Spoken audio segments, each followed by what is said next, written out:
Hello and welcome to our 5 on 5. I'm Grace Smith and I'm joined today by Medford Mayor Randy Sparacino. Randy, thank you so much for joining us today.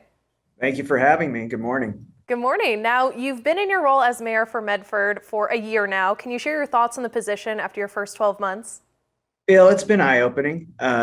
There's a lot of things that have come up over the last year that I didn't believe would happen. I mean, we're still in the middle of a pandemic that I thought was going to end last summer. So that's been eye-opening. I've come to the realization that a lot of people don't quite understand what the role of the mayor is within the city of Medford and within our charter.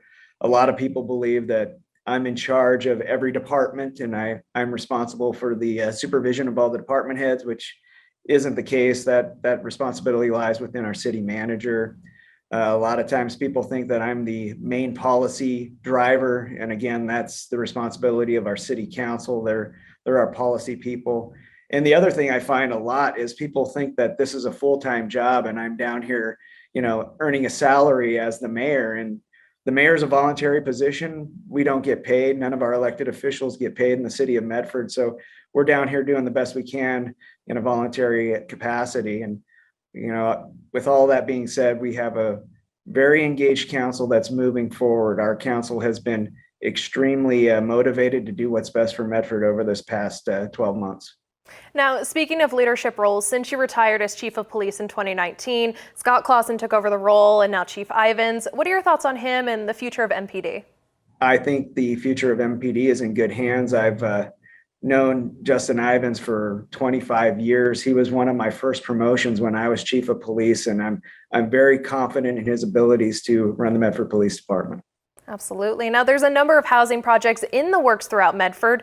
Do you think the city is doing enough to promote and support the building of more affordable housing? We are doing what we can. We're doing the best we can given the circumstances with, inflationary restraints and other things.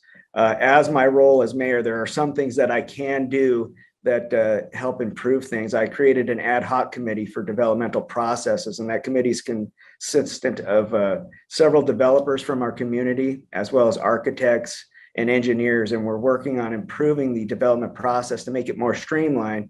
And the faster you can get a development moving, the faster you can get it built, and the faster you can get it built, the less expensive it is. So that's going to hopefully help us in the future for getting more development within the city of Medford. And I'm excited. I'm optimistic about the development for the city of Medford. That's, I've always been an optimist, and I think that 2022 has a lot of exciting things on our horizon, as long as we don't run into a lot of issues with inflation this next 18 months.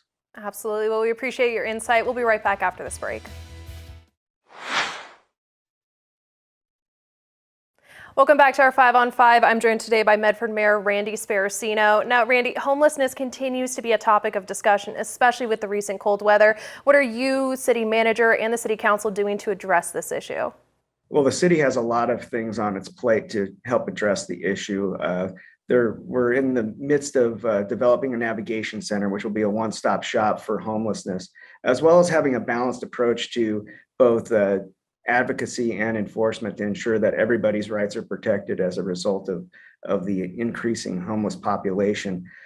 As long as we start to develop some of these more affordable housing options, which we are seeing with the fortified developments along downtown and some of the more futuristic opportunities that we have, which are on the horizon, we're going to start to see more affordable housing, which will help to alleviate some of the strain from the bottom up and from the top down. And I believe that will help to lessen the impact of homelessness. And when we start to see more sheltering opportunities, we're also going to see a benefit from that.